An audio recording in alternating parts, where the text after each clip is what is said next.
warahmatullahi wabarakatuh.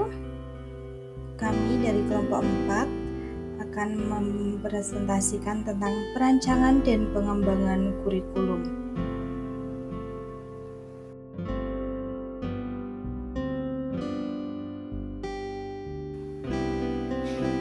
Soal yang pertama, silahkan bahas lebih mendalam tentang tahap 2, tentukan bukti penilaian serta bagaimana penerapannya sesuai dengan template yang ditunjukkan sebelumnya.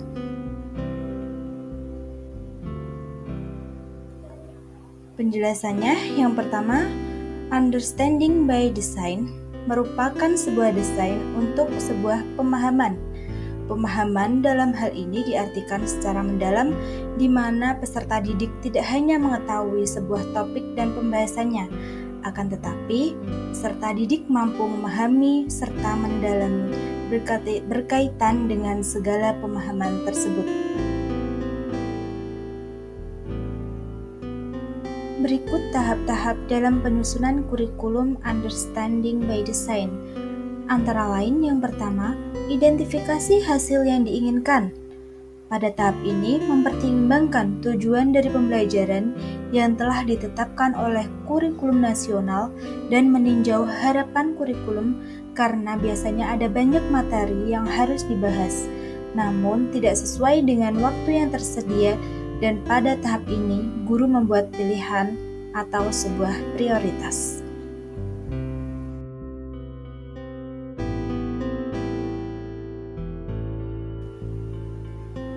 Tahap selanjutnya yaitu tahap menentukan bukti penilaian dalam UBD. Bukti dalam konteks ini merupakan indikator atau tolak ukur keberhasilan yang dilihat dan diukur. Misalnya, bukti peserta didik dapat memahami langkah membuat rangkaian listrik paralel adalah dapat mendemonstrasikan langkah merangkai tersebut. Asesmen formatif dapat berupa tanya jawab, observasi, bermain peran, proyek, esai, kuis, jurnal, dan lain sebagainya. Tujuan dari asesmen adalah untuk melihat sejauh mana pemahaman peserta didik dalam pembelajaran dan membantu memperbaiki kesalahpahaman. Berdasarkan template understanding by design, pada tahap kedua terdapat pembedaan antara tipe penilaian yaitu performance text dan other evidence. Performance text yaitu tugas kinerja yang dapat ditunjukkan oleh peserta didik sebagai bukti sudah mencapai pemahaman yang diinginkan. Pada tipe penilaian ini, peserta didik dimana untuk menerapkan pembelajaran yang telah dipelajari pada situasi dan kondisi yang berbeda, yang nantinya berfungsi sebagai alat untuk menilai pemahaman dan kemampuan mentransfer pengetahuan yang dimiliki peserta didik. Evaluasi yang digunakan untuk menunjukkan pemahaman dapat berupa esai. Other evidence dapat pula menggunakan beberapa cara untuk membangun pemahaman, pengetahuan, dan keterampilan dengan cara lembar refleksi, wawancara, evaluasi, pengamatan kelompok, kegiatan diskusi. Kemudian, tugas akhir proyek di mana peserta didik diberi kebebasan dalam berkreasi, memilih, dan mandiri.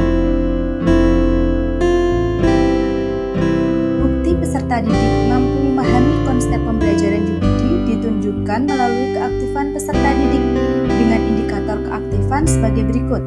Aspek yang dinilai yaitu ada interpretasi, yaitu indikatornya membuat kesimpulan percobaan.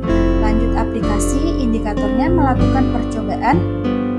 Empati, indikatornya bekerja sama dengan baik dalam kelompok. Sudut pandang atau perspektif, yaitu indikatornya mengajukan suatu pertanyaan. Selanjutnya yaitu rancangan pembelajaran dengan pendekatan understanding by design pada materi perubahan zat. Dalam penyusunan rancangan pembelajaran materi perubahan zat dengan UBD digunakan eksperimen atau percobaan. Yang pertama, tahap pertama yaitu tujuan atau ide utama pembelajaran disusun berdasarkan dimensi kognitif peserta didik, mendeskripsikan konsep perubahan zat dalam kehidupan sehari-hari. Tujuan utamanya yaitu menjelaskan pengertian perubahan zat atau C2. Lanjut menjelaskan perubahan zat yang terjadi dalam kehidupan sehari-hari. Pertanyaan utama, apa itu perubahan wujud zat? Yang kedua, mengapa kita harus mempelajari perubahan wujud zat dan manfaat perubahan wujud zat dalam kehidupan sehari-hari. Selanjutnya yaitu mengapa peristiwa menyublim, membeku, mencair, mengembun, menguap, dan mengkristal dapat terjadi. Pertanyaan utama, apa itu perubahan zat? Mengapa kita harus mempelajari perubahan wujud zat dan manfaat perubahan wujud zat dalam kehidupan sehari-hari? Lanjut, mengapa peristiwa menyublim, membeku, mencair, mengembun, menguap, dan mengkristal dapat terjadi? Pemahaman peserta didik akan memahami bahwa perubahan wujud zat terjadi ketika titik tertentu tercapai oleh senyawa zat tersebut yang biasanya dikuantitaskan dalam angka suhu. Karena energi kinetik partikel biasanya berasal dari kalor. Kalor yang diserap mengubah zat padat menjadi zat cair atau zat cair menjadi gas dan lain sebagainya, seperti mencair, membeku, menyublim, mengembun, menguap, dan mengkristal. Bukti penilaiannya yaitu tugas performa, percobaan perubahan wujud zat. Demonstrasinya yaitu wujud apa ini? Percobaan.